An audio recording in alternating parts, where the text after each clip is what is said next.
At a railway station in a city, there lived a beggar. He survived by begging from passengers traveling in the trains that stopped there. One day, while begging, he noticed a tall, well-dressed man. The beggar thought, "This man looks very rich. If I ask him for alms, he will surely give me a good amount." He approached the man and started begging. The tall man looked at him and said, "You always ask from others, but have you ever given anything to anyone?" The beggar replied, "Sir, I am just a beggar.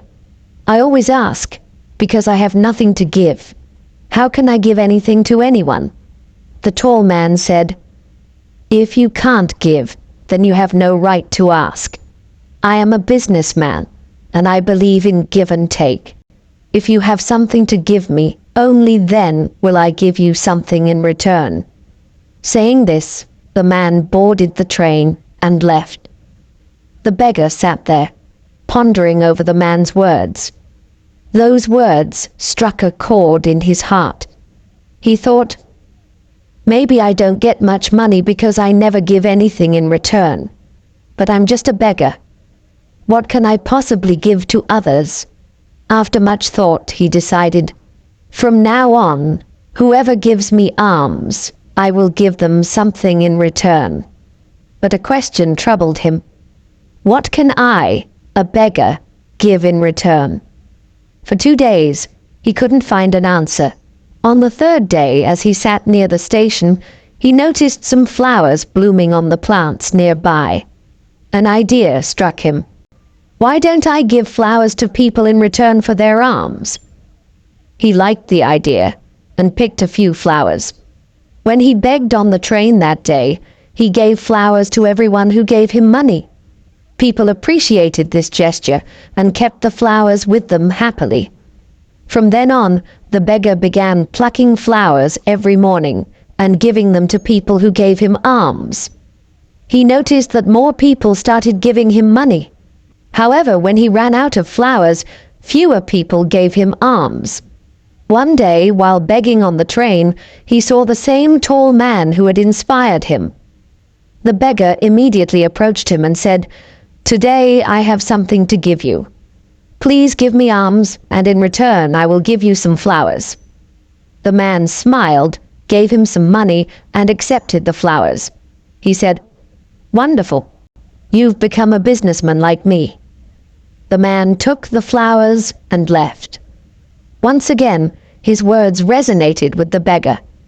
The beggar realized that the key to changing his life was now in his hands. He stepped off the train, looked up at the sky, and shouted, "I am not a beggar anymore. I am a businessman.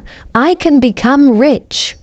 People around him thought he had gone mad, but the beggar was determined. 6 months later, at the same station, 2 well-dressed men were traveling. One of them recognized the other and extended his hand for a handshake. "Do you recognize me?" the first man asked. "No, I don't think we've met before," replied the second man. The first man smiled and said, "We've met before, not once but twice. Don't you remember the beggar you once spoke to?" Surprised, the second man said, "Oh, yes. You're the beggar I once refused to give money to.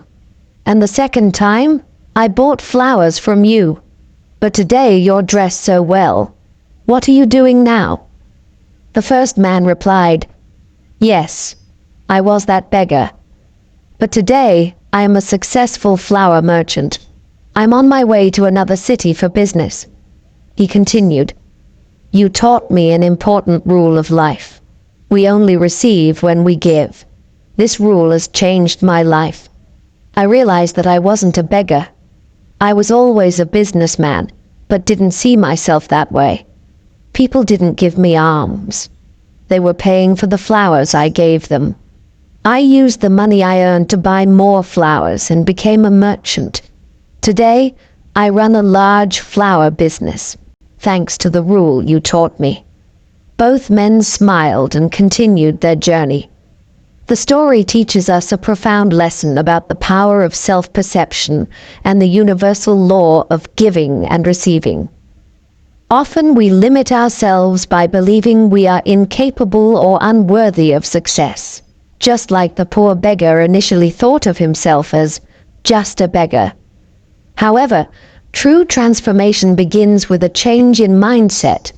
When we shift our focus from merely taking to also giving, whether it's through kindness, effort, or value, we open doors to opportunities and growth. The rule of give and take is not just a business principle. It is a life philosophy that fosters mutual benefit and prosperity. Moreover, success is deeply tied to how we view ourselves. If we see ourselves as small or insignificant, others will too. But when we believe in our potential and take steps to act on it, the world responds in kind. His journey from a beggar to a successful businessman reminds us that no dream is too big, and no situation is too hopeless if we dare to think differently, act boldly, and believe in our ability to rise above our circumstances.